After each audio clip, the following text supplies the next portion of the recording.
যতে গনিন্দিত লোক আসে নিরন্তর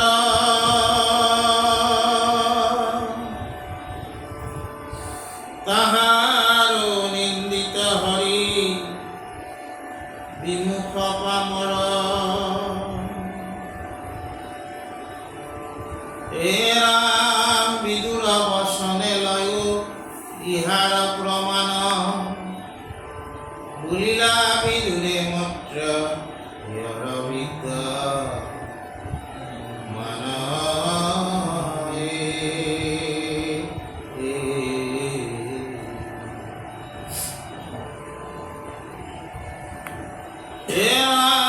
শুনিও মাত্রে মোরা যেন অভিমত যতে কাকু শনায় আছে ইতু জগতত ইহাবু তাহাক প্রতি কন্দন করয়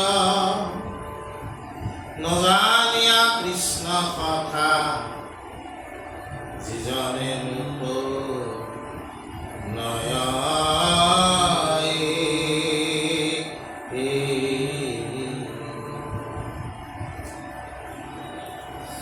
আজি আমাৰ ৰত্নাৱলী এই কথাটো কৈছে। আমি যোৱাবেলি কৈছিলোঁ যে গাধ কুকুৰ আৰু উট আৰু গাহৰি গাধ কুকুৰ আৰু উট, এই চাৰিটা পশু যেনে অৱস্থা হৰি বিমুখৰ সেনে অৱস্থা। উটে কেকটাছ অৰ্থাৎ খাইতীয়া উদ্ভিদ ভোজন কৰে আৰু সেই কাইটীয়া উদ্ভিদ খায়ে তেওঁ তৃপ্তি লাভ কৰা বুলি আনন্দ কৰে।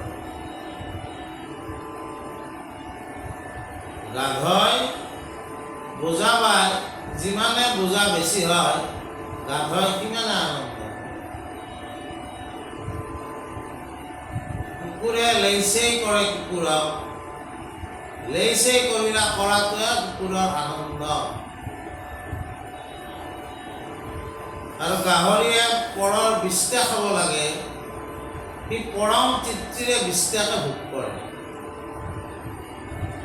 মনুষ্য জীৱনৰ ক্ষেত্ৰতো যিসকলে হৰি বিমুখ হৈ আছে, হৰি হ'ল পূৰ্ণ আনন্দ সিন্ধু, এই পূৰ্ণ আনন্দ সিন্ধু বঞ্চিত হৈ আছে, কিন্তু তেওঁ কি কৰে, দুৰ্বাৰ দুসংগ এই সমস্ত সুখকে বহুত সুখ বুলি ভাবি আনন্দত থাকিব খোজে। সেইকাৰণে কৈছে যে নিন্দিত যিমান লোক আছে পৃথিৱীত, বিভিন্ন কথাত নিন্দিত লোক আছে, সকলোতকৈ আটাইতকৈ নিন্দিত লোক হ'ল হৰি বিমুখ হৈ থকা। কাৰণ কিয়, এই মনুষ্য জনমটো ঈশ্বৰে আমাক সাধন মাৰ্গত চলাৰ কাৰণে আমাক এই জন্মটো দিছে। যে আমি সাধনাবিহীনভাৱে যেতিয়া এই জন্মটো আমি পাৰ কৰিম, আৰু বাৰু সাধনা কৰিব পাৰিলোঁ নৰিলোঁ নাই, কিন্তু ঈশ্বৰৰ ভক্তিৰ সহায়েৰে, ভক্তিবাদৰ সহায়েৰে আমি কোনোবা এজন গুৰুক আশ্ৰয় কৰি লয় আমি কি ভগৱন্তক জানিবাৰ কাৰণে যি ভক্তি কৰোঁ, এই পন্থটো যদি আমি মনুষ্য জনম হৈ নচলিলোঁ, তেনেহ'লে আমাক হৰি বিমুখ বুলি কৈছে। আৰু তাতকৈ নিন্দিত লোক কোনো আৰু নাই। আমাৰ শ্ৰীমদ ভাগৱতৰ সাৰ কথা ইয়াত ৰত্নাৱলীত আছে। শ্ৰীমদ ভাগৱত কেতিয়াবা আমি পাওঁ তেনেকৈ যে শুক মুনি বদতি কোনেও পৰীক্ষিত, শুকে পৰীক্ষিত কৰিছে। কেতিয়াবা পাওঁ কি মৈত্ৰেয় বদতি কোনেও বিদুৰ, মৈত্ৰেয় ঋষি ভাগৱত কাক কৈ আছে, বিদুৰক কৈ আছে। গতিকে বিদুৰে ইয়াত কৈছে কি যে হে মৈত্ৰেয় ঋষিক মানে কৈছে কি যে সূচনা মানে অনুশোচনা। আমি এটা ভুল কৰিলে অনুশোচনা কৰোঁ,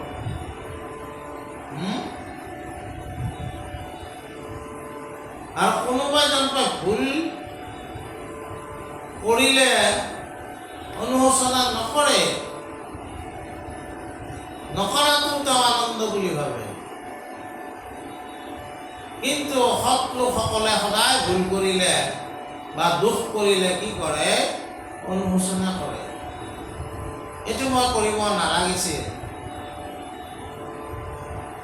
যিমানবিলাক অনুশোচনা পৃথিৱীত আছে, ঈশ্বৰ কথা নুশুনা, ঈশ্বৰ কথা কীৰ্তন নকৰাটো আটাইতকৈ ডাঙৰ অনুশোচনা।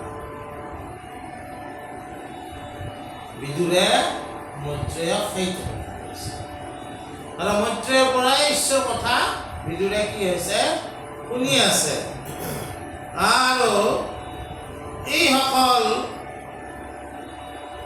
লোকৰ কাৰণে বিদুৰে কৈছে যে তেওঁলোকৰ কাৰণে মোৰ ক্ৰন্দন ওলায়। যিয়ে মনুষ্য জনম পায়ো ঈশ্বৰৰ কথা নুশুনে, তেওঁ বেয়া লাগে সেইবিলাক লোকৰ প্ৰতি। কাৰণ এই জন্মটো পায়ো তেওঁ নোপোৱাৰ দৰে হ'ল। কাম নাহিল তেওঁ মনুষ্য জন্ম, সেই কথাটো কৈছে। তাৰপিছত কৈছে কি, হে ৰাম নাজানো আমি একো শাস্ত্ৰয় অভিপ্ৰায়, ইও বোলে মুখপতি নকান্দ সদায়, তুমি আমি দুয়ো আহা কান্দ তাক প্ৰতি, সবে শাস্ত্ৰ তাৎপৰ্য জানিয়া সম্প্ৰতি। তথাপি কৃষ্ণৰ কথা নকৰে শ্ৰৱণ, মিছাত পৰিলে মাত্ৰ শাস্ত্ৰ যিটোজন, সমস্ত শাস্ত্ৰৰ সাৰ মাধৱৰ কথা, তাহা কনো শুনি জন্ম কৰিলে বৃথা।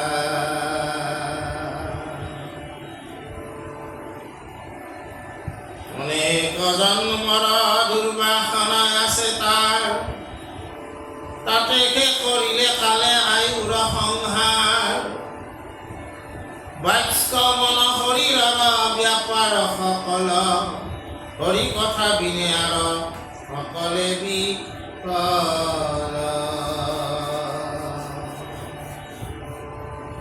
তাক পৰে জানিবা নাহিকে আত্মঘাতী, তাত লাগি মই অনুশোচ কৰোৱাতি, এহি মানে বচনক বিদুৰৰ থওঁ, আৰু তাৰ জীৱত অৱস্থা তাক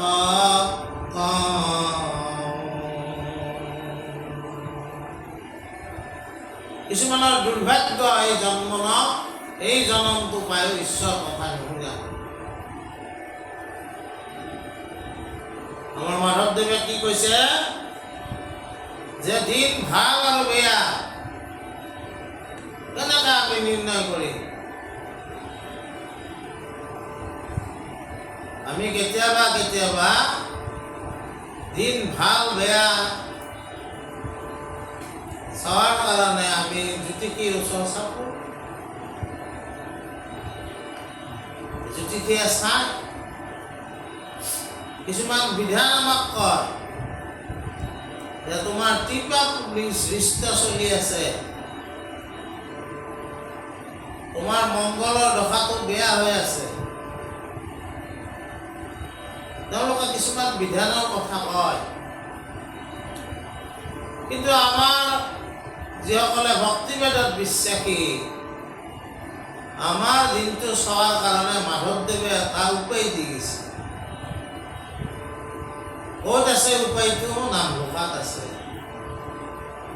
যোনদিনাই আমি কৃষ্ণ কথা শ্ৰৱণ বা কীৰ্তন বা স্মৰণ কৰিব নোৱাৰিলোঁ, সেই দিনটো আমাৰ কাৰণে বেয়া দিন। যোনদিনা আমি কৃষ্ণ কথা শ্ৰৱণ স্মৰণ বা কীৰ্তন কৰিব পাৰিছোঁ, সেইদিনাই আমাৰ মংগলৰ দশা ক'ত আছে, চিপেট ক'ত লাগি আছে, ইমান আমাক ভক্তিবেদত কি কৈছে, ইমান আমি নাজানিলেও হ'ব। সকলো ভাল হ'ব যদি তুমি ঈশ্বৰ কথা শ্ৰৱণ কৰা, ঈশ্বৰ কথা স্মৰণ কৰা, ঈশ্বৰ কথা কীৰ্তন কৰা। আৰু যোনদিনাই তোমাৰ এই কথাটো থাকি গ'ল, ৰৈ গ'ল, সেইদিনাই জানিবা তোমাৰ বেয়া দিন গ'ল।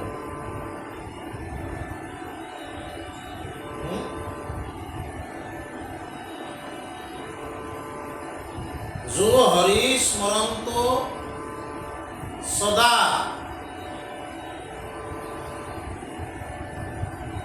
যিসকলে হৰি সদায় স্মৰণ কৰে, তেয়পি ধন্যা তেয়পি পূজ্যা তেজান্তি পৰমগতি।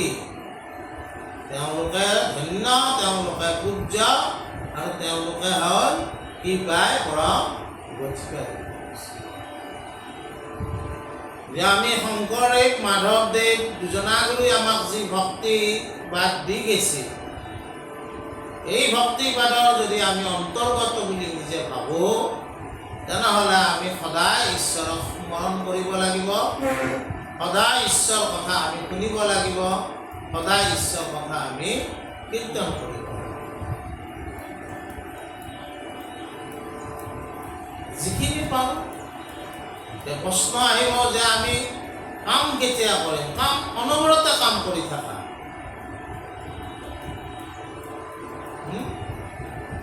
অনবৰতে তুমি কাম কৰা, কাম এৰি পেলাই তোমাক ঈশ্বৰৰ কথা স্মৰণ কৰিব দিয়া নাই। কিন্তু তাৰ মাধ্যমেদিয়ে তুমি যদি ইচ্ছা কৰা ঈশ্বৰৰ কথা স্মৰণো কৰিব পাৰা, ঈশ্বৰৰ কথা কীৰ্তনো কৰিব পাৰা, ঈশ্বৰৰ কথা শ্ৰৱণো কৰিব পাৰা। আজিকালিতো বহুত মাধ্যম ওলাইছে। গতিকে আজি আমাৰ বিদুৰ ভগৱন্তৰ ভকত আছিল, 6জন ভকতৰ এজন, বুজা নাই? এনেকুৱা ভকত আছিল যে ভগৱন্ত কৃষ্ণই যেতিয়া হস্তিনাপুৰত যায় দূত হিচাপে, তেতিয়া তেওঁ দুৰ্যোধনৰ আতিথ্য গ্ৰহণ নকৰিলে। তাৰ আতিথ্য গ্ৰহণ কৰিছিল বিদুৰ। তেনেকুৱা ভকত আছিল। 6জন ভকত কোন আছিল? 6জন ভকত তাৰমানে আমাৰ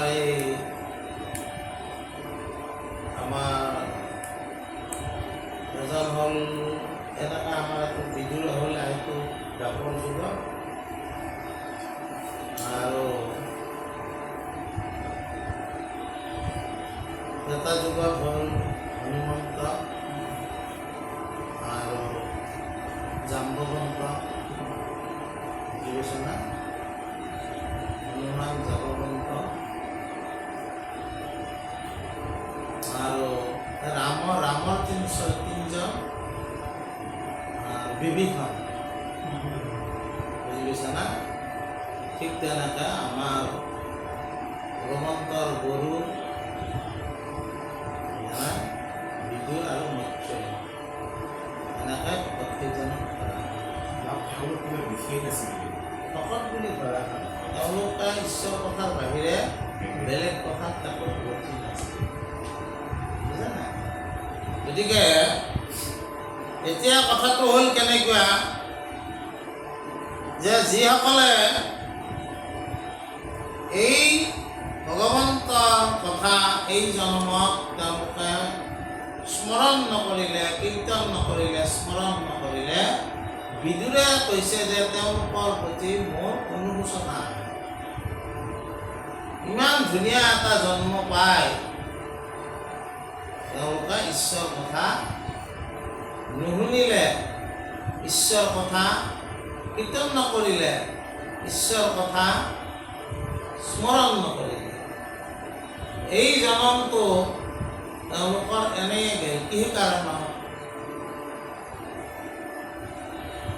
কাৰণ এই জনমটো মনুষ্য জন্মৰ তাৎপৰ্যটো মাধৱদেৱ গুৰুজনাই নামঘোষাত বিভিন্ন ধৰণে লিখিছে যদিও আমি এটা ঘোষা পাওঁ, ভাৰত বৰিষ ধন্য কলিযুগ হৰি হৰি হৰি হৰিয়ে ব্ৰহ্মাৰ প্ৰাৰ্থনী নৰতনু অনুপাম। ব্ৰহ্মাই এই নৰতনু পাবাক লাগি প্ৰাৰ্থনা কৰে। কিহৰ কাৰণে? হৰিত একান্তে শৰণ পকীয়া হৰি হৰি হৰি হৰিয়ে ধৰ্ম হৈৰমণি ভুকিও হৰিৰ নাম। ঈশ্বৰত শৰণ লয় যাতে মই ধৰ্ম, শিৰোমণি ধৰ্ম ৰাম নাম মই যাতে ল'ব পাৰোঁ, সেইকাৰণে মই মনুষ্য জনম পাব একবাৰ কি কৰোঁ? ইচ্ছা কৰোঁ। সেইকাৰণে মনুষ্য জনমটো দুৰ্লভ বুলি কৈছে,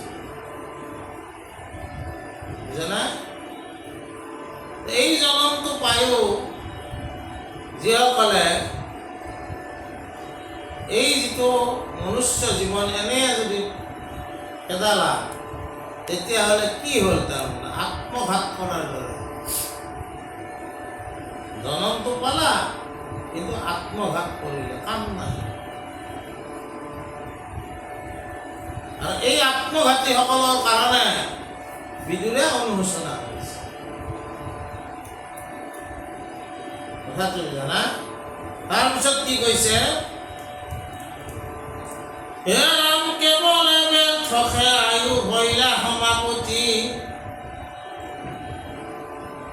কিন্তু সিটো অৱশ্যে যাইবে কয় অধুগতি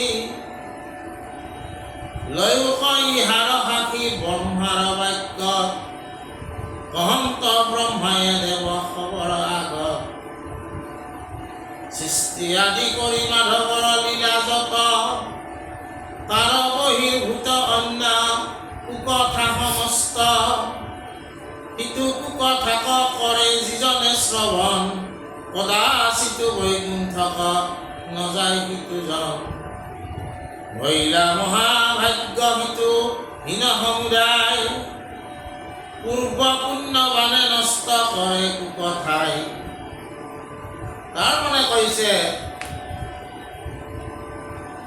আমি যদি আমাৰ জীৱনটো চাওঁ তেনেহ'লে আমি নিজৰ জীৱনটোৰ ক্ষেত্ৰত যাৰে আমাৰ যিমান বয়স নহওক কিয় তাৰে আধা সময় আমি শুইয়া কটাইছোঁ মোৰ আজি 52 বছৰ আপোনাৰ বয়স কিমান বোলে 52 বছৰ তাৰমানে মই 52 বছৰ জীয়াই আছোঁ কিন্তু যদি ভালকৈ আমি হিচাপ কৰি চাওঁ তাৰেতো আধা সময় মই শুইয়া কটাইছোঁ আৰু শিশুকাল বাল্যকালটো উমলীয়া কটাইছোঁ নহয় আচলতে মোৰ বয়স কিমান হৈছে বয়সৰ লগত বিশেষ কথা নাই কোনোবাই 100 বছৰ জীয়াই থাকিও তেওঁৰ ব্যৰ্থ আয়ু হ'ব পাৰে আৰু কোনোবাই একেবাৰে কম দিন জীয়াই থাকিও তেওঁ সফল আয়ু হ'ব পাৰে আৰু কিছুমানে 100 বছৰৰ বেছি থাকিও তেওঁ সফল আয়ু হ'ব পাৰে এই সফল আয়ু আমাৰ গুৰুজন পৰম আয়ু এই পৰম আয়ুটো তেওঁ সকলো কৰ্ম কৰি থৈ গৈছে স্বামী বিবেকানন্দ বহুত দিন জীয়াই থকা নাই বুজা না চিকাগো চহৰত যাওঁতে তেওঁ 34 নে 35 বছৰ মাত্ৰ মই একজেক্টলি পাহৰি গ'লোঁ তাতকৈ বেছি নহয়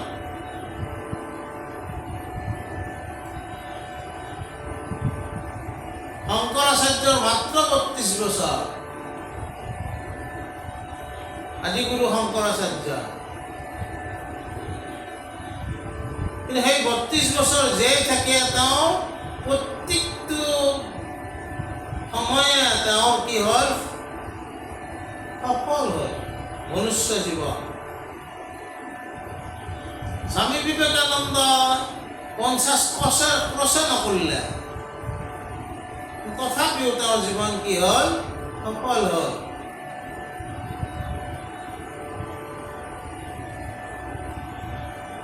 শংকৰদেৱ গুৰুজনাই 119 বছৰ আছিল অলপমান বেছি জানা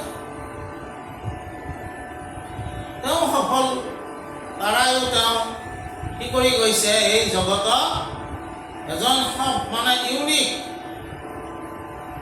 অদ্বিতীয় গুৰু হিচাপে নিজৰ পৰিচয় দাঙি ধৰি গৈছে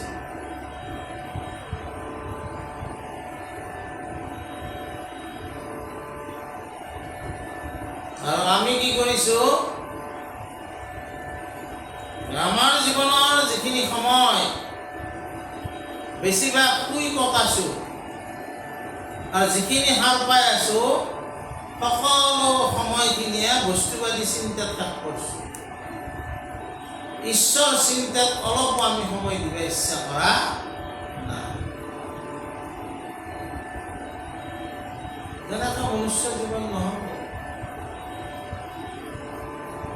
বহুত সময় দিব নালাগে অলপ অলপ প্ৰতিদিনে প্ৰতিদিনে আমি সময় যিহেতু আমি ঈশ্বৰে আমাক সৃষ্টি কৰিছে, ঈশ্বৰৰ প্ৰতি আমি কৃতজ্ঞ হ'ব লাগে।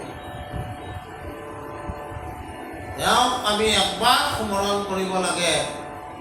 দিনটোত একবাৰ তেওঁৰ কথা শুনিব লাগে, একবাৰ আমি তেওঁৰ কথা কি কৰিব লাগে? কীৰ্তন কৰিব লাগে। আৰু যদি আমি কৰা নাই তেনেহ'লে আমাৰ কি হৈছে? আয়ুবিলাক এনেই গৈছে, একো কামত নাহে। মাধৱদেৱে লিখিছে,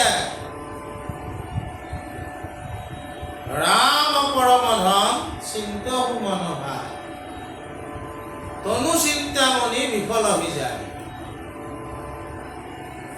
এই তনু বিফল হৈ থাকে কিহৰ কাৰণে? ক'ত লাগি থাকিলো?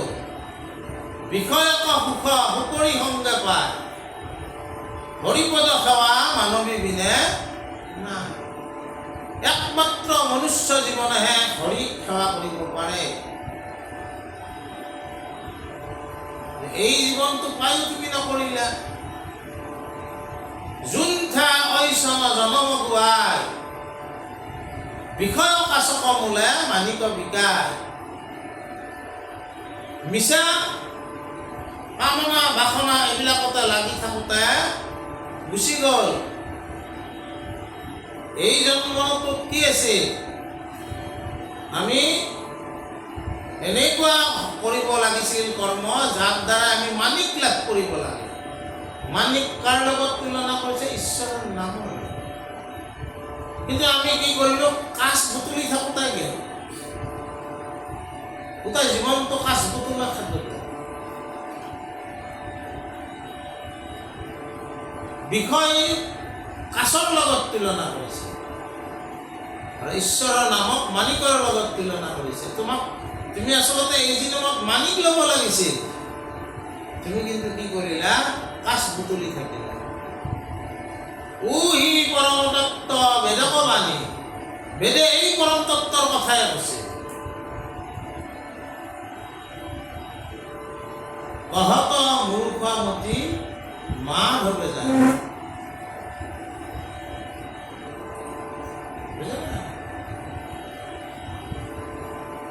গতিকে এনেই ব্যৰ্থ আহি যায়। আৰু এই ক্ষেত্ৰত ব্ৰহ্মাৰ কথা আমি ইতিমধ্যে কৈয়ে উঠিলো যে ব্ৰহ্মাই এই জীৱন লাভ কৰিব চাইছে। কিহৰ কাৰণে?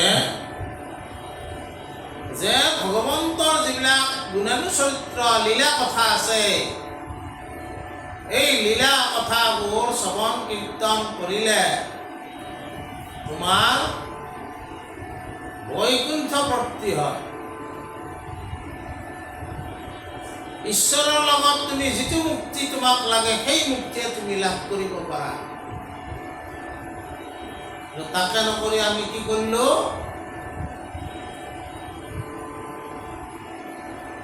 গ্ৰাম্য কথা কথনে মলিন হৈ বাণী, তাক শুদ্ধ কৰো কৃষ্ণ কথা কব খানি।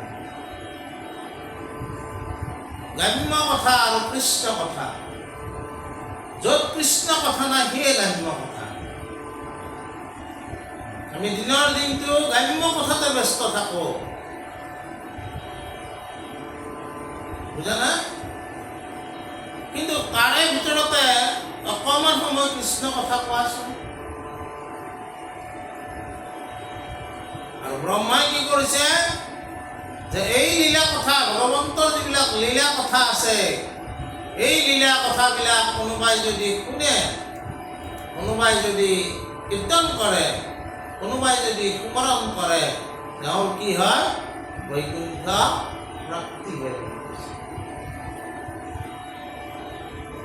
যাৰ নাম কৃষ্ণ নাম নামে ভৱ সিন্ধু তৰি, পাৱে পৰম পদ পাপী যত। সদানন্দ সনাতন হেনয় কৃষ্ণক সদা উপহাস কৰহো হৃদয় নিৰত। মাধৱদেৱে প্ৰাৰ্থনা কৰিছে। তাৰপিছত কি কৈছে? হে ৰাম পেলাৱে তাহাত মহা ঘূৰণৰ কত আপোনাৰ পাতকে আপুনি হৈল হত দেখাইলো ব্ৰহ্মাৰ বাক্য কথাৰ ফল কোনে মাধৱৰ কথা যাহাৰ সকল অহংকাৰ ফল স্পষ্ট তত্তৰ বচনে কৃষ্ণৰ আগত বাক্য বোলে তত্ত্ব গণে।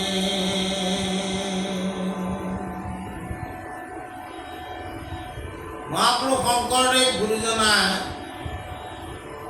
কীৰ্তনৰ এটা অধ্যায়ৰ নাম কি লিখিছে? বেদস্তুতি।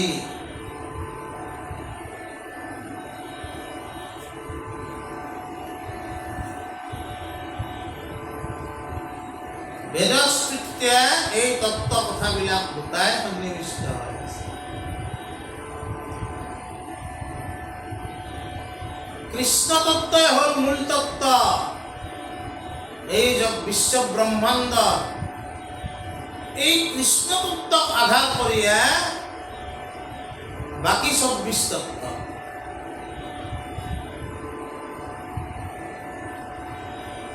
বুজা না?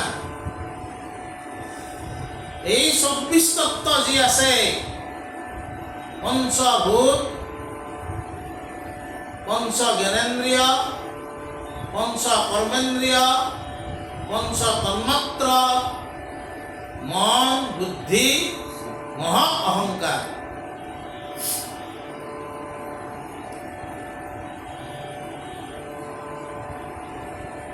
এই তত্ত্বসমূহে মূল যিটো তত্ত্ব তেওঁলোকে তেওঁক নমস্কাৰ কৰে। কাৰণ কিয়?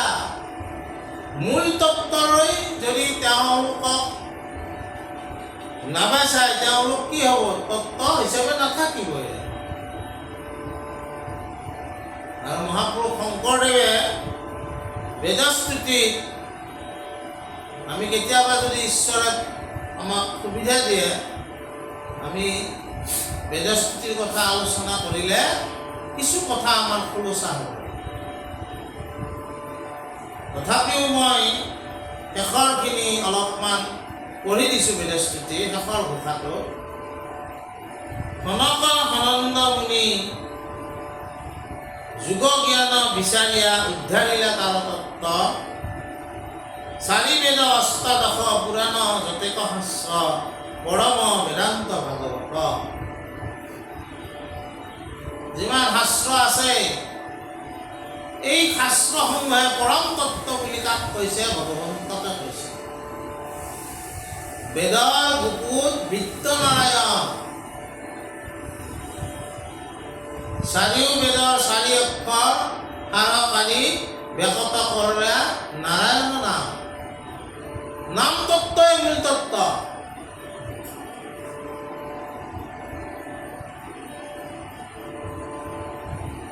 নাম তত্ত্বই হ'ল মূল তত্ত্ব।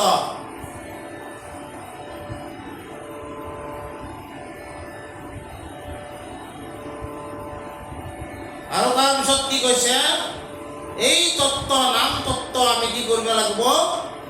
আগম পুৰাণ যত বেদান্ত লোকাতপৰ্য জানি কৰা ভকতিক সাৰ শ্ৰৱণ কীৰ্তন বিনা আনপুণ্য নপাই জানা ইটো ঘোৰা সংসাৰৰ পাৰ। এই নাম তত্ত্ব পৰম তত্ত্বকে আমি শ্ৰৱণ কৰিব লাগিব, কীৰ্তন কৰিব লাগিব, তেতিয়া সংসাৰৰ আমি পাৰ পাম। তাৰপিছত কৈছে শুনিও ক বুদ্ধজন জনম মৰণ দুখ কৰিবাক যাৰ ইচ্ছা আছে গোবিন্দৰ নাম গুণ শ্ৰৱণ কীৰ্তন কৰা অন্তকে শেষতে ধৰি আছে। চুলিত ধৰি আছে অন্তকে, এতিয়া বাগৰি দিয়ে ঠিক নাই। যদি নিজৰ তোমালোকক আমাক বুলি শংকৰদেৱে কি কৈছে? জ্ঞানীজন বুলি কৈছে। জ্ঞানীসকল জনম মৰণ দুখৰ পৰা পৰিত্ৰাণ যদি পাব খুজিছা তেনেহ'লে ভগৱন্তৰ নাম গুণ কি কৰা? শ্ৰৱণ কীৰ্তন কৰা। এই বেদস্তুতিতে শংকৰদেৱে আকৌ কি লিখিছে? প্ৰেম ভাৱে সুদুৰ্লভ তোমাক স্মৰণ যেন তেন মতে কৰোঁ শ্ৰৱণ কীৰ্তন। আমি বৰ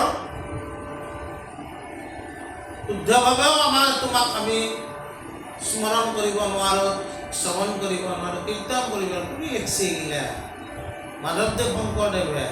কিন্তু আমি অলপমান নকাওঁ আৰু এইবিলাক কথা, বাহুল্য কথা। যি কি নহওক আমি চেষ্টা কৰিব লাগিব। এই জনম চেষ্টা কৰিলে ভগৱন্তই আমাক কি কৰিব? কৃপা কৰিব। ইহেন মনুষ্য জনম হেন থৰে নপাইবা আৰু চাৰিবেদে কহে নিষ্ঠ কৰি।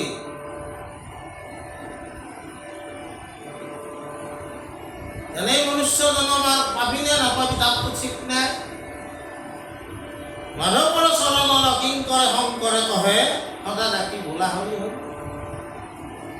আমাৰ গুৰুজনে কৈছে কি যে এই জনমটো আৰু পাওঁ না নাপাওঁ তাৰ নাই ঠিক।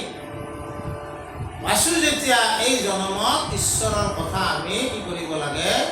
শ্ৰৱণ কৰিব লাগে, কীৰ্তন কৰিব লাগে, স্মৰণ কৰিব লাগে। আৰু ভাগৱতৰ মূল তত্ত্ব কথা এইবিলাকে, বুজা নাই?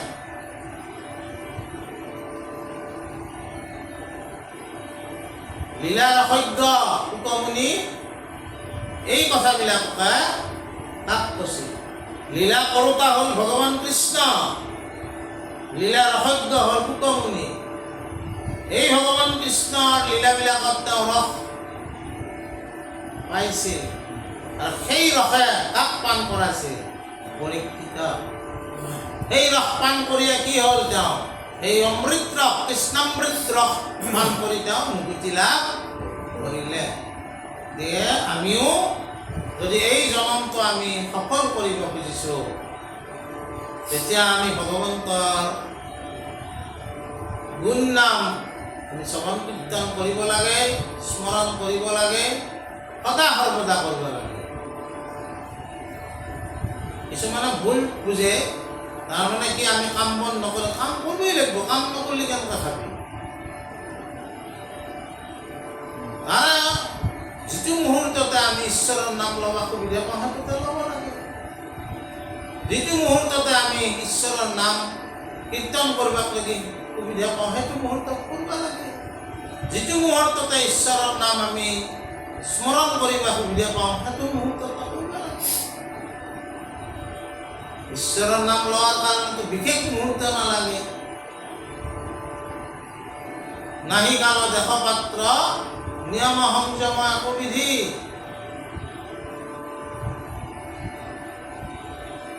ইয়াৰ কাৰণে বিশেষ স্থান নালাগে, বিশেষ সময় নালাগে। যেতিয়াই পাৰা কৰ্মৰ মাধ্যমে ঈশ্বৰৰ নাম শ্ৰৱণ কৰা, কৰ্মৰ মাধ্যমে ঈশ্বৰৰ নাম কীৰ্তন কৰা, কৰ্মৰ মাধ্যমে ঈশ্বৰৰ নাম স্মৰণ কৰা। সকলো বাদ দি তোমাকতো কৰাৰ কাৰণে গুৰুজনে কোৱা নাই। শংকৰদেৱে, মাধৱদেৱে সেইকাৰণে তেওঁলোকে কি কৰিছে যে তুমি ঈশ্বৰ কথাৰ লগতে চাউল কথাৰো চিন্তা গুৰুজনে আদৰ্শ দিছে। চাউল কথা আৰু হৰি কথা দুইটাই আমি সমান্তৰালভাৱে চলাব। ঠিক আছে, কৃষ্ণ।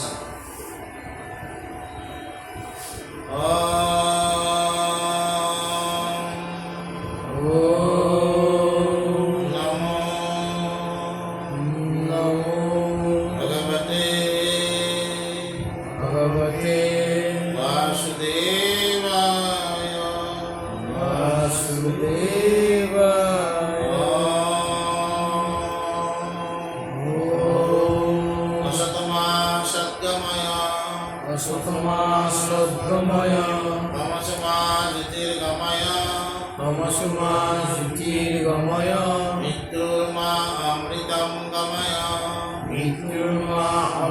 সংগময়